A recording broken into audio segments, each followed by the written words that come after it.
Hey y'all, howdy. Welcome to One for the Books. I'm Sandy Broadwell, and today we're going to talk about some back to school recommendations. One of my favorite fantasy and sci-fi tropes of all time is the magical academy and or military academy, depending on the situation. But basically, I love a magical school. I grew up, of course, reading the Harry Potter books, and so that has inspired a lifelong love of reading this sort of story where some sort of person goes to some sort of place to learn really badass shit. I really love books that dive deep into what the school is like, have interactions between the different groups of kids and the professors, and really dives into all of the different magical and or military things that they learn. But that doesn't necessarily have to be a requirement for what makes a really good story in a magical academy setting. So today I just want to dive into my top 5 favorite stories with this trope of all time. I'm gonna talk about 5 and then I'm gonna talk about some of the ones that are on my TBR as well, so stay tuned at the end for that. And of course, as always, I would love to hear your recommendations for your favorite magical academy and or military academy tropes down in the comments below.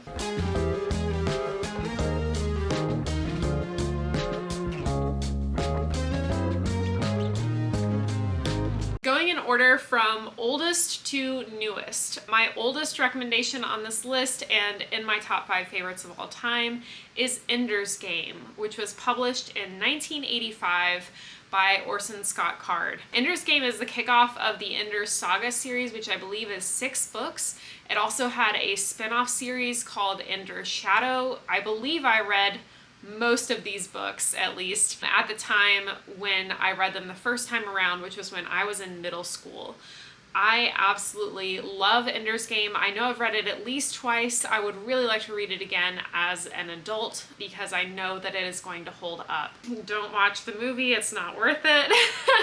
Ender is the name of a little boy. He is, I think, about 6 years old when the story starts, and he has been genetically modified to be a strategic genius. Humanity has been at war with an alien species that they call the Buggers, but they are an insect-like alien species. They've been at war with humanity for 100 years. Humanity is not doing well. We get just little glimpses of what their society is like. Ender's 2 older siblings, Peter and Valentine, were both also genetically engineered for the military, but ended up not quite passing muster. And so when Ender is taken to this military academy in space, he is taken away from his family at a very, very young age. He is younger and less experienced than most of the other kids who are at the military academy, but there is just so much to dig into with this story. Back on Earth, Ender's 2 older siblings are still extremely smart and extremely power hungry, and they do a lot of really interesting things to kind of manipulate the politics on Earth at the same time that Ender is up in the military academy just trying to survive and really figure out his place in the world. The military academy gives them lots of games to play, which are supposed to make them display their strategic prowess and teach them things, but the academy encourages them to be very violent, and so Ender really is on his own. There aren't a lot of adults sticking up for him and defending him when the older kids take advantage of how small he is. And so he has to learn how to fight for himself. The games that they play in this book are so memorable.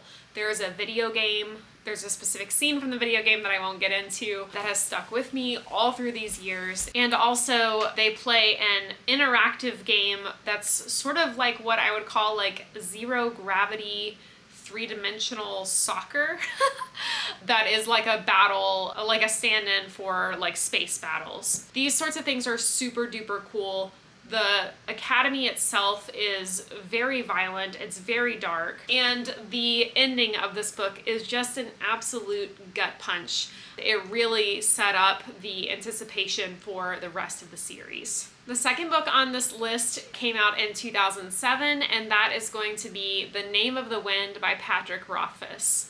I think if people talk about magical academies or magical schools and they're not talking about dark academia, this is a book that is at least in my mind, up on the pillar of what that means. It is not a dark academia, it is just a magical academy, but it is done so, so well.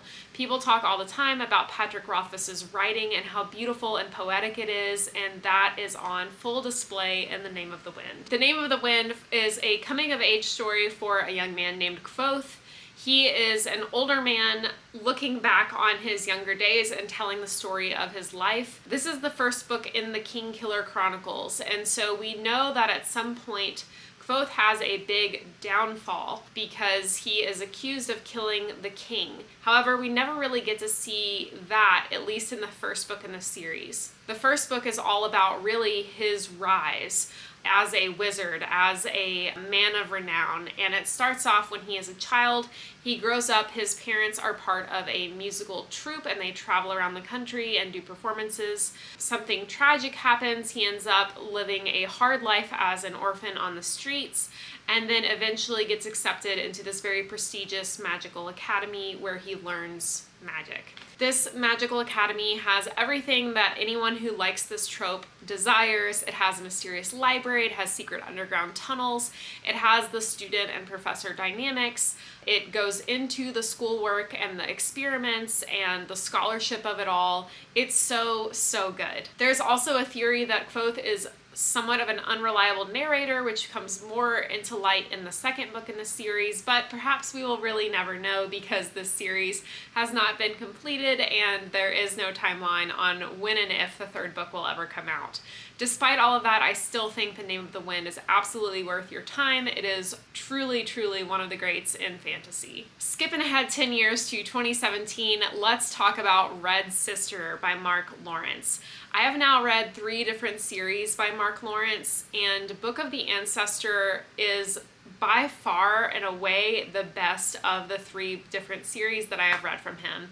Red Sister is the start of the Book of the Ancestor, and I just thought this series got better and better with every book, but Red Sister is a kick-ass start to this trilogy. This is about a young girl named Nona who is actually sold into slavery by her parents.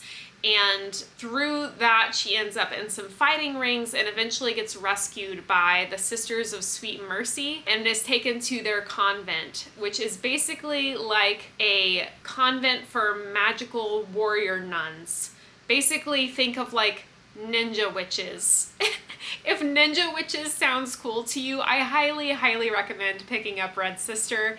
This series is so underrated. I feel like I never hear anyone talking about it, and it is so, so good. In addition to the really cool magic and warriorness of the convent where she is taken in, there is also just really cool world building, world setting in which the planet that they live on is dying. It's almost fully encapsulated in ice except for a small band around the equator, but the planet is getting colder and colder every year, and so the place that people have to live gets smaller and smaller, which exerts all sorts of political and cultural pressure, and eventually that spills over into the convent of Sweet Mercy. There are also literal demons hidden in the ice, and that comes to play a much bigger part as the series goes on. I absolutely recommend reading this book and discovering the mysteries for yourself. Then in 2018, we had The Poppy War by R.F. Kuang. This is another military academy, which also has magic. The Poppy War is a grimdark series that follows a girl named Rin who lives in a very poor province and has a very terrible home life. She studies very, very hard to get into a very prestigious military academy, and everyone is surprised when she actually makes it. Once she gets there, she faces a lot of prejudice based on where she is from and who she is, but she finds that she has a talent for shamanism, and through this talent, she learns more about this pantheon of gods, which she thought were myths, but finds out are actually real and enacting their will upon the world. I love a complicated pantheon of gods. I love mythology woven into fantasy, and this series does it so, so well. But their time in the military academy is cut short by the war that has been brewing between their country and a neighboring country. This is actually based on historical war that took place between China and Japan in the 20th century. It is brutal, it is absolutely horrifying and disgusting at times. There are no real good characters to root for, but it will leave you on the edge of your seat all the way until the last pages of the final book of the series. So I highly recommend The Poppy War if you think you want to try a grimdark setting with a military academy vibe. And then finally, the last book on the list is certainly not the last book in my heart, but the most recent one was published in 2023, and that is Blood Over Brighthaven by M.L. Wong. This book I just read earlier this year. I will link down below the vlog where I read it and got very, very emotional. But this book ripped my heart out and stomped on it. I absolutely fell in love with this book. This is about a woman named Siona who is competing to become the world's first woman high mage. And she makes it within the first chapter. You see her trial, and then she kicks off her new life as the first ever female high mage. She faces so much sexism and struggles up against the power structures that are set against her. She is assigned an assistant, but no one respects her, and so she's given a janitor as an assistant instead of a real trained lab assistant. The janitor turns out to be a refugee from an oppressed peoples, and his story is interwoven throughout and becomes a major part of how all of this unfolds. The magic system is a hard magic system that is so well done and so cool. If you think of software engineering and coding, it is the most fantasy take on that I've ever seen. Absolutely loved how that was all done. But as Siona is doing her research as a high mage at this academy, she discovers a truly terrible secret about the structure of their society and their culture, and then has to decide what to do with that information. And it is absolutely devastating. If any of that sounds good to you, please, please, please pick up Blood Over Brighthaven. It is worth it from page 1. So those are my top 5 magical military academy tropes that I absolutely love from all of my years of reading. I've read many more, but I still have a lot more that I want to read. And so 3 I think that are highest on my TBR right now: The Will of the Many. I have heard so many good things about by James Islington. I am planning to read that later this year before the second book comes out, but I've heard absolutely no negative things about this book. I believe it is Roman inspired and that there is a lot of political intrigue and backstabbing involved, so all of that sounds super good. Also, one I have on my shelf but have not read yet is The Rage of Dragons by Evan Winter. This is a military academy and has a revenge plot, and I've heard it's very fast-paced and gripping. I can't wait to get to this one. And finally, one that kind of sprung up on me this year that I hadn't heard any hype about before it was released, but that I'm hearing really rave reviews about right now, is The Raven Scholar. This just came out recently, and from what I can tell is something of a competition mixed with a murder mystery in a magical academy setting.